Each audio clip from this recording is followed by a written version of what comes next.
ગણપતિ જેવી ફાંદ હશે ને એ પણ 24 થી 28 દિવસમાં ઉતરી જશે.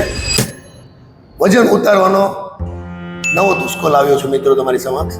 તો એક પ્રયોગ તમને બતાવી જઈ રહ્યો છું કે સવારે 1 થી 2 ગ્લાસ ગરમ પાણી કરવાનું છે. પછી એને નીચે ઉતાર્યા પછી એમાં 3 ટેબલ સ્પૂન મધ એડ કરવાનું છે. એનું મિશ્રણ કરીને પી લેવાનું છે. ખાસ યાદ રાખો કે પાણી ગરમ કરતી વખતે એમાં મધ નાખવાનું નથી, નહીં તો એ ઝેર થઈ જશે, પોઈઝન થઈ જશે. બરાબર. પાણી નીચે ઉતાર્યા પછી એમાં 3 ટેબલ સ્પૂન મધ નાખ્યું, પછી હલાવીને પી જવાનું છે. એની પછી 1.5 કલાક, 1 કલાકથી 1.25 કલાક અથવા 1.5 કલાક પછી જમવાનું છે. આમ કરવાથી 7 થી 9 કિલો વજન તમારું 24 થી 28 દિવસમાં ઓછું થઈ જશે. વિશ્વાસ રાખો, વિશ્વાસે વાણ ચાલે. બીજી વાત કે આને પછી સ્ટેબલ રાખવા માટે, ઉતર્યા પછી એને સ્ટેબલ રાખવું છે.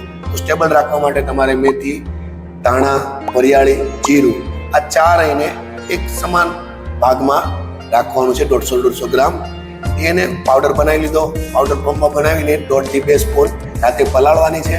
સવારે એને ઉપર અને સાંજે સવારે ગરમ કરી 3 ટાઈમ જમ્યા પહેલા 1 કલાક પહેલા 1 ગ્લાસ મિશ્રણનું પાણી પી લેવાનું છે. તો તમારું વજન ઉતરશે પણ અને પછી એની પછી સ્ટેબલ પણ રહેશે. જો મિત્રો વિડીયો ગમ્યો હોય તો લાઈક કરો, સબસ્ક્રાઈબ કરો, તમારા મિત્રોને જરૂર શેર કરો. ભારત માતા કી જય. જય શ્રી રામ.